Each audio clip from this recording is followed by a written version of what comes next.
fayyinnuuf ta'eera dhiphachuu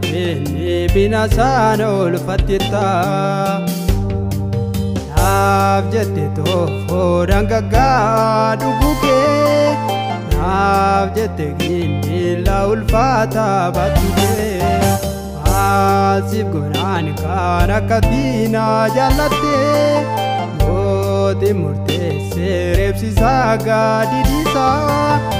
akkas jedhee mootiin isaa jaajabaatee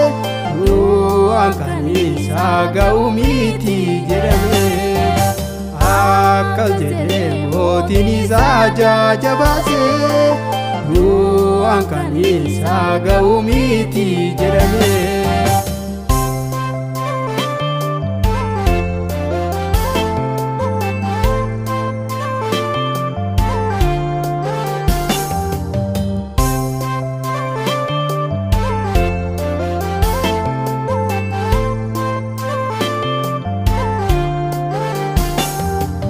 Hunduma saanarra baraati jechuu kee rakkina na barsiisuudhaaf rakkachuu kee ofii duutee du'a sanaa oolfattetta ofii salphaatee salphinaan oolfatta hunduma saanarra baraati jechuu kee rakkina na barsiisuudhaaf rakkachuu kee ofii duutee du'a sanaa oolfattetta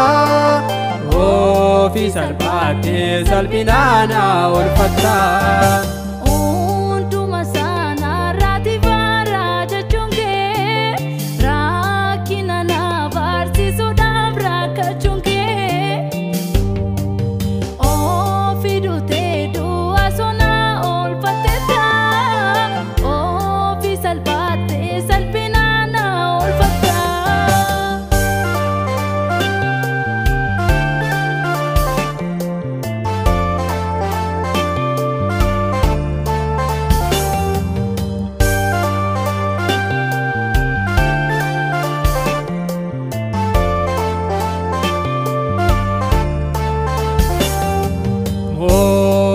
Jettee jajjabinaan nuuf laattee yaadannoodhaaf dhiiga keessoo dhangalaastee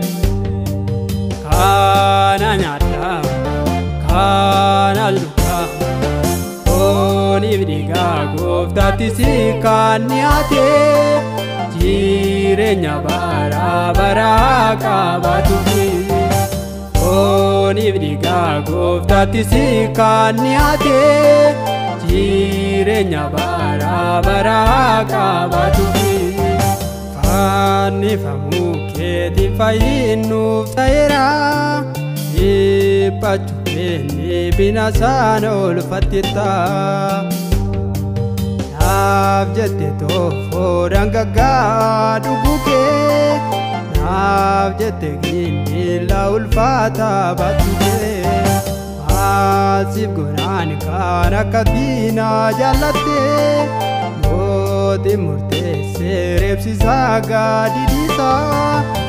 akkas jedhee mootiin isaa jaajabaatee du'aan kan isaa ga'u miti jedhamee